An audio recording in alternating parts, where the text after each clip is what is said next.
Dad left everything to me, not you. Rebecca screamed, her voice echoing through the house I had called home for 15 years. I stood there, clutching Harold's funeral program, still wearing my black dress from the service just 3 days earlier. My heart felt like it had been torn in half all over again. My name is Marianne, and I am 59 years old. Until this moment, I thought I knew my place in this family. Harold and I had been married for 15 years, and I had raised Rebecca since she was 13 after her mother passed away. Now, at 28, she was acting like a stranger who despised everything about me. Harold left specific instructions about how things should be handled, I said, quietly, trying to keep my voice steady. Maybe we should sit down and discuss this calmly. Rebecca's face twisted with fury. There's nothing to discuss. The lawyer already explained everything to me. The house, the money, the investments, it's all mine now. $7 million, and you get nothing. The cruelty in her voice shocked me. This was the same girl I had helped with homework, driven to school events, and comforted through teenage heartbreaks. Where was the gratitude for the woman who had stepped in to mother her when she needed it most? Rebecca, I'm not trying to take anything from you, I said, reaching toward her. Just thought we could work together to handle Harold's affairs properly. She jerked away from my touch. Work together? You were just his second wife. I'm his blood, his real family. You were convenient when he needed someone to cook and clean, but now that he's gone, you're not needed anymore. Her words hit me like physical blows. Had loved Harold deeply, and I thought he had loved me too. We had built a life together, sharing dreams and making plans for the future. I had never thought of myself as just convenient. Your father and I had many conversations about the future, I began, but Rebecca cut me off. Stop calling him my father like you have some claim to him. He's dead now, and his daughter inherits everything. That's how it works in real families. I felt tears welling up in my eyes, but I refused to let them fall in front of her. There was something cold and calculating in Rebecca's expression that I had never seen before. It was as if Harold's death had unleashed a side of her that had been hidden all these years. I think you need to read the will more carefully, I said softly. Rebecca's laugh was sharp and bitter. Oh, I've read it. Everything comes to me. The only thing you need to worry about is finding somewhere else to live. I retreated to the bedroom I had shared with Harold, my hands trembling as I closed the door. The room still smelled like his cologne, and his reading glasses sat on the nightstand where he had left them. 3 days ago, we had been planning a trip to Europe for our anniversary. Now I was being told to pack my belongings and leave. Harold had been a successful financial advisor who built his wealth through careful investments and smart business decisions. When we met at a community theater production 15 years ago, I was a recent widow trying to rebuild my life. He was a single father struggling to raise a teenage daughter while managing his growing business. We found comfort in each other's company, and eventually love. Rebecca had seemed to accept me at first. She was grieving her mother's death and needed stability. I tried to fill that role without ever attempting to replace her mother's memory. We shared quiet dinners, shopping trips for school clothes, and late-night conversations about her future. I thought we had built a genuine bond over the years. But looking back now, I wondered if Rebecca had simply been tolerating me while waiting for this moment. Had she always seen me as an intruder in her family? Had every kind gesture been an act? I walked to Harold's desk where he kept important documents. Harold had always been meticulous about legal matters, often spending hours reviewing contracts and financial statements. He frequently mentioned wanting to protect both Rebecca and me, ensuring we would both be cared for after he was gone. You have to understand, he had told me just 6 months ago. Rebecca is young and sometimes impulsive. I need to make sure she's truly ready to handle this kind of responsibility. At the time, I thought he was being overly cautious. Rebecca worked as a marketing coordinator for a small design firm and seemed to be maturing into a responsible adult. She dated occasionally, but hadn't settled down, preferring to focus on her career and social life. Now I was starting to understand what Harold might have seen that I had missed. The way Rebecca complained about having to visit him in the hospital during his final weeks. How she seemed more interested in discussing his assets than spending time with him. The subtle remarks about how much the house would be worth if it were renovated and modernized. A knock at the bedroom door interrupted my thoughts. Marianne. Rebecca's voice was sharp with impatience. I need you to start packing your things. I've already called a contractor about updating this room and they're coming tomorrow morning. The audacity took my breath away. Her father's body was barely cold and she was already planning renovations. I opened the door to find Rebecca standing there with her phone in one hand and a notebook in the other, thinking of expanding the master suite and adding a walk-in closet. She continued as if she were discussing weekend plans instead of dismantling the life Harold and I had built together. The next morning, I woke to the sound of voices and footsteps throughout the house. Rebecca had indeed called contractors, and they were measuring rooms and discussing renovation plans.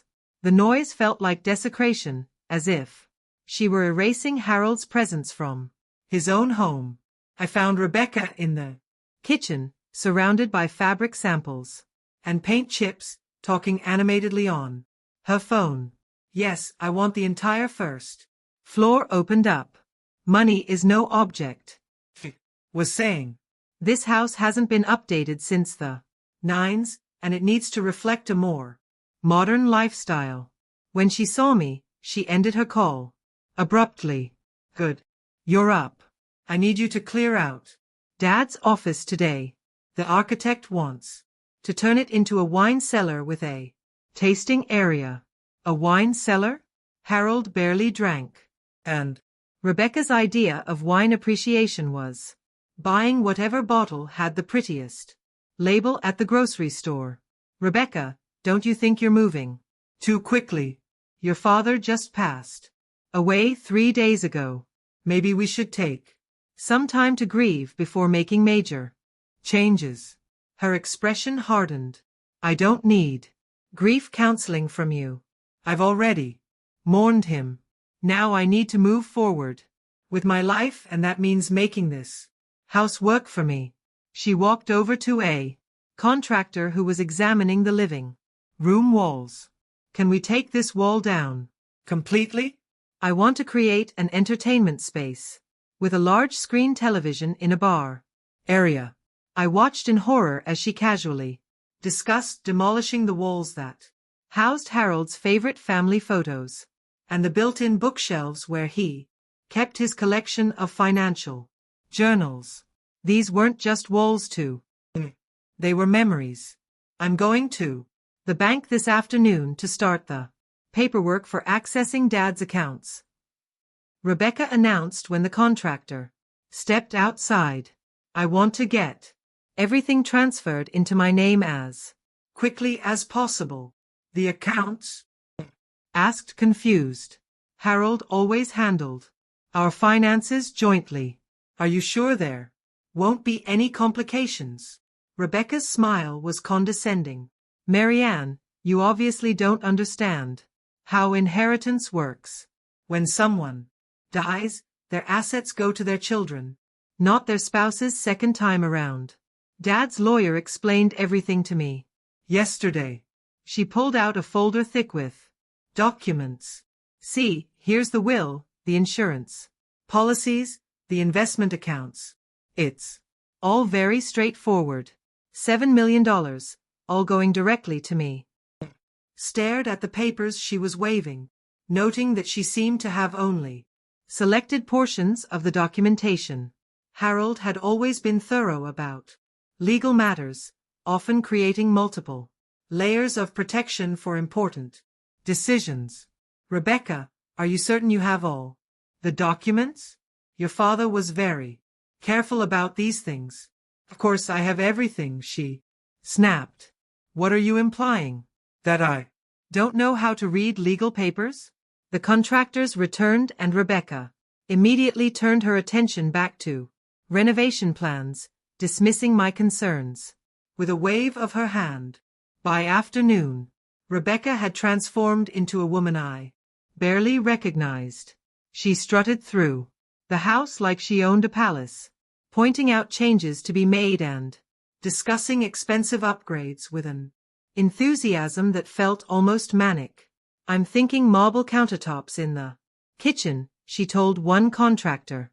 And maybe we can expand the master bathroom to include a steam shower. I tried one more time to reach the daughter I thought I knew. Rebecca, can we please talk privately?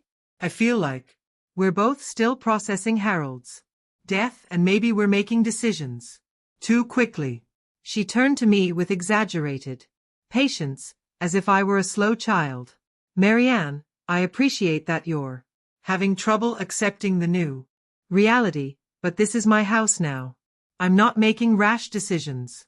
I'm finally able to make the improvements Dad never wanted to spend money on. Harold was careful with money because he wanted to ensure long-term security for both of us, I replied. Both of us? Rebecca laughed harshly. There is no us anymore. There's me, the heir, and there's you, the woman who happened to marry my father. You got 15 years of living in a nice house and not having to work. That should be enough gratitude for anyone. Her cruelty was breathtaking. But what shocked me more was how calculated it seemed. This wasn't grief talking. This was a plan she had been nurturing for years. Your father loved me, I said quietly. And I thought you cared about me too. Love? Rebecca's voice rose. You were a convenience.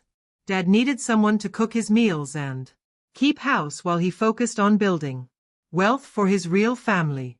You played house for 15 years, but the game is over now. She gestured toward the contractors who were pretending not to listen to our conversation. I've got real plans for this place. I'm going to turn it into something worthy of a young professional woman, not some middle-aged widow's cozy nest. The insult stung, but I forced myself to stay calm. What about Harold's wishes? Don't you think we should honor his memory? Honor his memory? Rebecca's laugh was bitter. The best way to honor Dad's memory is to enjoy the wealth he worked so hard to build. He didn't accumulate $7 million so it could sit in boring investments forever. She pulled out her phone and showed me a shopping app with several luxury items in her cart. I'm already looking at a new car. Dad's old sedan is embarrassing. I need something that reflects my new status. I stared at the screen, seeing handbags worth more than most people's monthly salaries and jewelry that cost more than a year of groceries. Rebecca, this kind of spending isn't sustainable, even with a large inheritance. Harold always said, Harold always said, Harold always said, she mocked. Harold isn't here anymore to micromanage every dollar. I'm 28 years old and I deserve to enjoy life while I'm young enough to appreciate it. She scrolled through more expensive items, adding them to her cart with reckless abandon. Besides, $7 million is more money than I could spend in a lifetime, even living luxuriously. I can afford to renovate this house, buy whatever I want, and still have millions Left over. I watched her face as she spoke, seeing an excitement that bordered on fever. She wasn't just planning to spend Harold's money. She was planning to waste it in ways that would have horrified him. What if there are conditions attached to the inheritance? I asked carefully. Rebecca's eyes narrowed. What kind of conditions? I don't know, I admitted. But Harold was always careful about financial decisions. It would be unusual for him to leave such a large sum without some kind of oversight. You're just trying to scare me because you're jealous, Rebecca said. But I noticed a flicker of uncertainty in her expression. That evening, Rebecca's plans became even more grandiose. Called friends, inviting them over to celebrate her inheritance and see the house that would soon be renovated into her dream space. I retreated to Harold's office, the one room Rebecca hadn't yet claimed for demolition. Sitting at his desk, I could almost feel his presence. Harold had been methodical about everything, from his morning coffee routine to his investment strategies. The idea that he would leave such a substantial inheritance without careful planning seemed completely out of character. I began looking through his desk drawers, searching for documents Rebecca might have overlooked. Harold kept meticulous records, and I knew he had worked with his attorney recently to update his estate planning. In the bottom drawer, I found a file labeled Estate Planning Confidential. Inside were several documents I hadn't seen before, including correspondence with the law firm of Morrison, Hayes and Associates. One letter dated just 2 months before Harold's death caught my attention. Dear Mr. Harold, it began. Per your request, we have established the Rebecca Trust Fund with the conditions and restrictions discussed in our meeting. The trust will ensure your daughter learns financial responsibility while protecting both her and your spouse's long-term interests. My hands trembled as I read further. The letter detailed a complex trust structure with very specific conditions. Rebecca would not receive direct access to the inheritance until she turned 35. Until then, all funds would be managed by a trustee, and according to the document, Harold had named me as the primary trustee. I could hear Rebecca and her friends laughing loudly in the living room, their voices carrying through the house as they celebrated what they thought was her windfall. I'm thinking of taking a year off work to travel, I heard Rebecca saying. What? Should I work some boring job when I'm independently wealthy now? Another voice asked. Are you sure you want to quit so quickly? What if there are complications with the inheritance? Complications? Rebecca's laugh was dismissive. What kind of complications? Dead dad, living daughter, $7 million. It's pretty straightforward. I continued reading the trust documents, discovering layer after layer of conditions Harold had put in place. Rebecca would need trustee approval for any expenditure over $500. She would be required to maintain steady employment or pursue education. Most significantly, the trust included specific language about demonstrating respect for family members and honoring the deceased values. A separate document outlined Harold's reasoning for these restrictions. He had observed Rebecca's impulsive spending habits and her sometimes selfish behavior. He worried that sudden wealth would destroy her character rather than enhance her life. The trust was designed to help her mature into someone worthy of the inheritance. But there was more. Harold had also included provisions for my own financial security. The trust would provide for my housing, healthcare, and living expenses for the rest of my life. He had protected both of us, ensuring Rebecca couldn't abandon her responsibilities to the family while also ensuring I wouldn't be left vulnerable. The final document in the file was a sealed envelope with my name, written in Harold's careful handwriting. Inside was a personal letter. My dear Marianne, it began. If you are reading this, then I am gone, and Rebecca has probably behaved exactly as I feared she would. I know my daughter, and I know she can be cruel when she wants something. I'm sorry you're experiencing this, but please know that I have made arrangements to protect both of you from her worst impulses. The trust will teach her what I was never able to, that wealth without character is meaningless. Be patient with her, but also be strong. You have more power than she realizes. The next morning brought a phone call that changed everything. I was in the kitchen trying to avoid the chaos of contractors and Rebecca's increasingly elaborate renovation plans, when her cell phone rang. This is Rebecca, she answered cheerfully, clearly expecting more congratulatory calls from friends. But her expression changed quickly from smug satisfaction to confusion, then to alarm. What do you mean frozen? She demanded. That can't be right. I'm the sole heir. Watched as her face grew pale, then flushed red with anger. No, you don't understand. My father left me $7 million. I was just at your bank yesterday, discussing the accounts. There was a long pause as she listened to whoever was on the other end of the call. A trust? What trust? The will said. Everything comes to me. Another pause.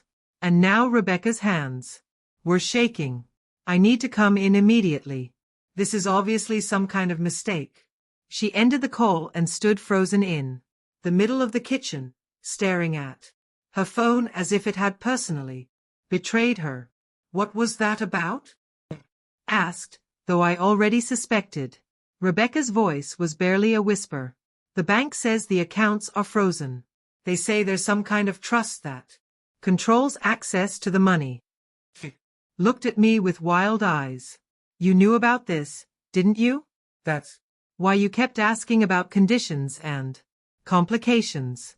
I sat down my coffee cup carefully. I knew your father was thorough about financial planning. Where are the trust documents? Rebecca demanded. I need to see exactly what this means. I believe they're with Harold's attorney, I replied calmly. Rebecca was already dialing her phone. Mr. Morrison, this is Rebecca. I need to see you immediately about my father's trust. What do you mean I should bring Marianne? She ended the call and stared at me with growing horror. He says you're the trustee. He says I need your permission to access any significant funds. The contractors chose that moment to return from their lunch break, ready to begin the demolition Rebecca had authorized just hours earlier. Miss Rebecca, one of them called out. Should we start taking down that wall in the living room? Rebecca looked at the contractors, then at me, then back at the contractors. The reality of her situation was starting to sink in. How much is this renovation going to cost? I asked quietly. About $50,000. She whispered. And how much money do you have in your personal accounts? About $3,000. The lead contractor approached us. We'll need the first payment before we start any work. That'll be $15,000.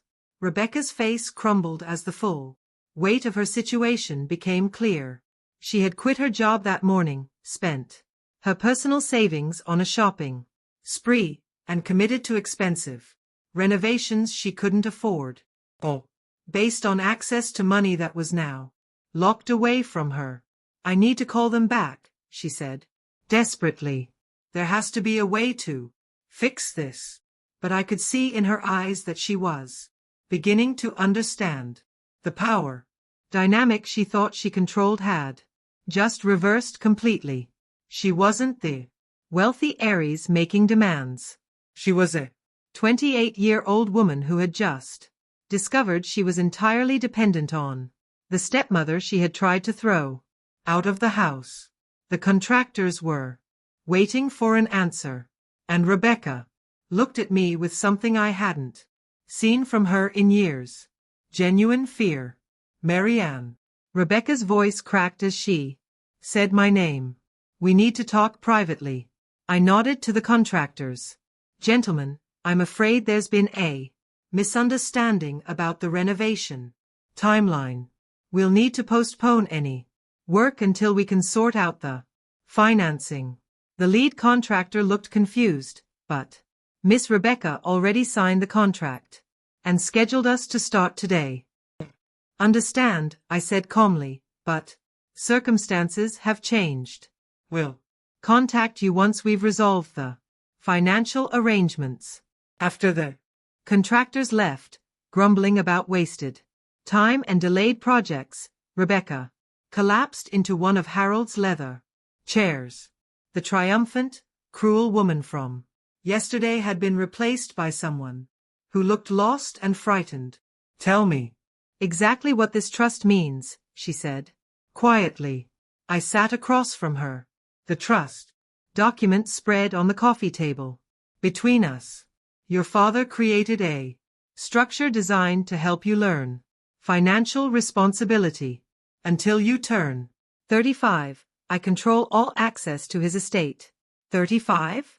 Rebecca's voice was barely a whisper. That's 7 years from now. 7 years. I confirmed. During that time, you'll receive a monthly allowance of $500 for personal expenses. Anything beyond that requires my approval as trustee. Rebecca stared at the documents as if they were written in a foreign language. But I need more than $500 a month. Can't live on that. Your father assumed you would continue working to support yourself, using the trust fund as supplemental income rather than your primary source of money. But I already quit my job, Rebecca said desperately. I told my boss yesterday that I wouldn't be coming back because I was independently wealthy. The irony wasn't lost on me. In her eagerness to claim Harold's fortune, Rebecca had eliminated her own source of income. The trust also includes provisions for your housing, health and education, I continued. But those funds are released only for approved purposes and only with trustee oversight. Rebecca's eyes filled with tears. The first genuine emotion I'd seen from her since Harold's death. What do I have to do? She asked. I looked at the young woman sitting across from me, seeing glimpses of the daughter I had once known buried beneath the greed and cruelty of the past few days.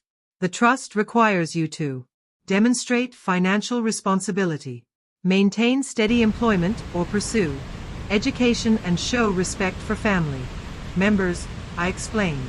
Your father was very specific about that last requirement.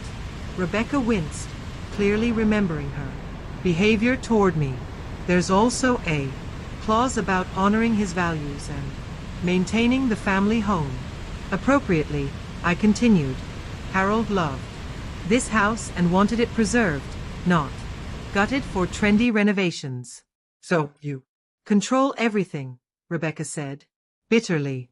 You get to decide whether I deserve access to my own inheritance. Your father's inheritance, I corrected gently. And yes, he trusted me to make decisions that would be in your best long-term interests.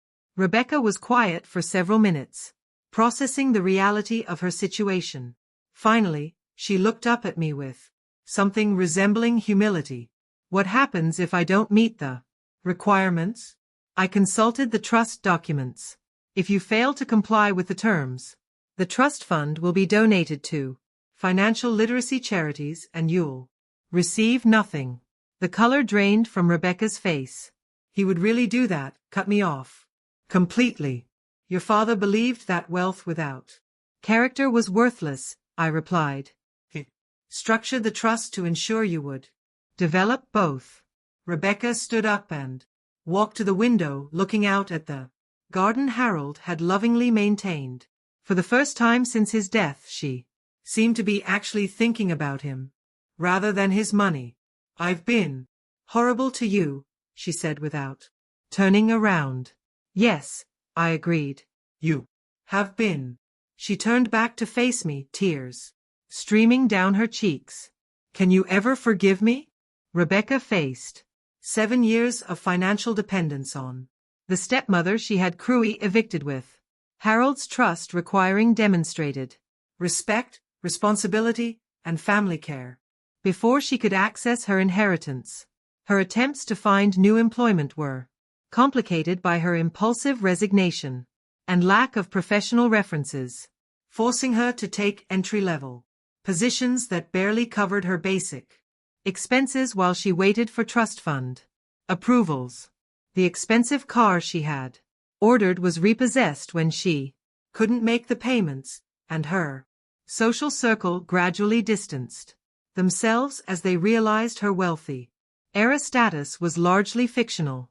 Her credit suffered as unpaid bills accumulated, and she was forced to move back into her childhood bedroom in Harold's house, living under my oversight and following house rules she had once scorned. The humiliation of explaining to contractors, friends, and colleagues that she had been mistaken about her inheritance damaged her reputation and made her the subject of local gossip about the spoiled daughter who had tried to throw out her grieving stepmother only to discover she needed my approval for everything. As I signed the lease for my comfortable apartment, paid for by the trust's provisions for my care, I realized Harold's wisdom had created something more valuable than immediate wealth.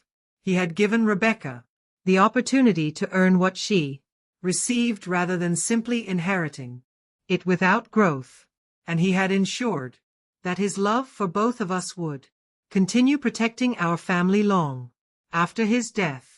Sometimes the most profound revenge is not about punishment, but about teaching someone the true value of what they almost threw away.